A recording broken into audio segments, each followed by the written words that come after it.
Writing contracts is not who we are, but hearing what isn't said is. We're Home Matters for people who want more.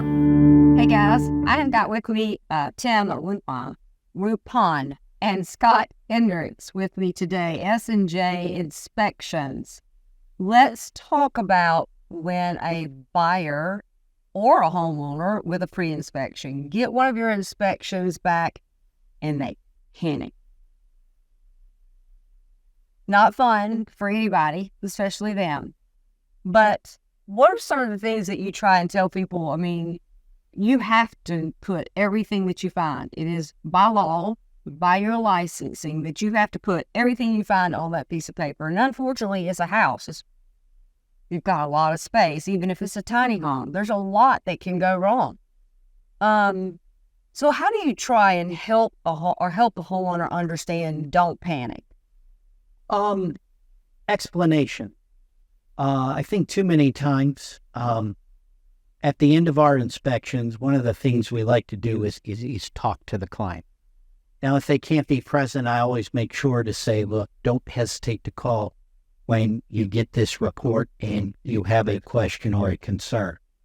But I think one of the most common, especially in homes, 60s, 70s, we'll use an outlet tester at a GFCI outlet, and when we try and trip it, it doesn't trip. And then we go to just a regular wall outlet, say in a bedroom. Right. And that's when we find out that regular wall outlet is open ground. Outlets in houses built after 83 usually have 3 wires going to them, one of which is the grounding wire. A lot of houses built before 83 don't have that grounding wire. They get very worried, oh, my house isn't grounded. Well, built in 1965, it's 2024, it's perfectly safe. But when you explain to them, hey, use a surge protector for expensive appliances that maybe you're not so willing to go back to Best Buy and replace, or whatever the case may be. Right. Or they sell grounding adapters and things of that nature. So I think the key to keep them from unnecessarily panicking is explanation. Right. And we also deal with it that way in our report, as opposed to putting it down as a repair replace issue or a deficiency. I write it in what we call the information section. Yes, the buyer needs to be made aware of this. Xboxes, PlayStations, flat screen TVs are expensive. But on the flip side, there's no need for the electrician to come out and run grounding. Right. You're buying a house that was built before grounding exists. It was built to code and it's perfectly safe. Right, good point, because codes change constantly.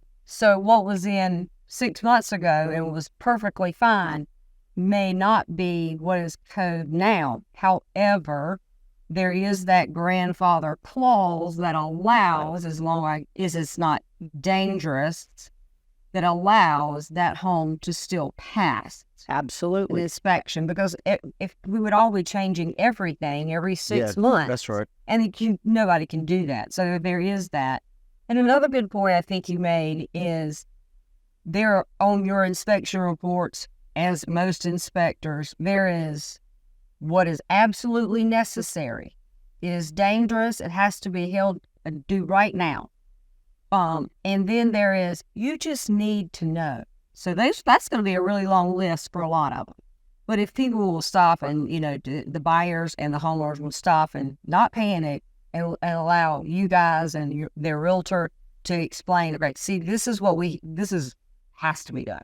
Yes. And the rest of this, the buyers just need to know, or you as a homeowner need to know, so that you can either somewhere down the line take care of it, and or like you said, as simple as using this.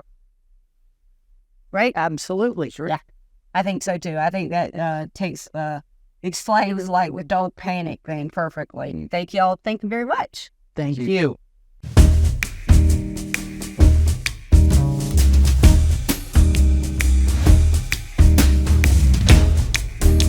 This episode of Home Matters has been brought to you by S&J Home Inspections. Buy or sell your home with confidence at SandJColumbiaSC.com. And by Angela Barrett at HomeMattersSC.com. Building on what matters to you.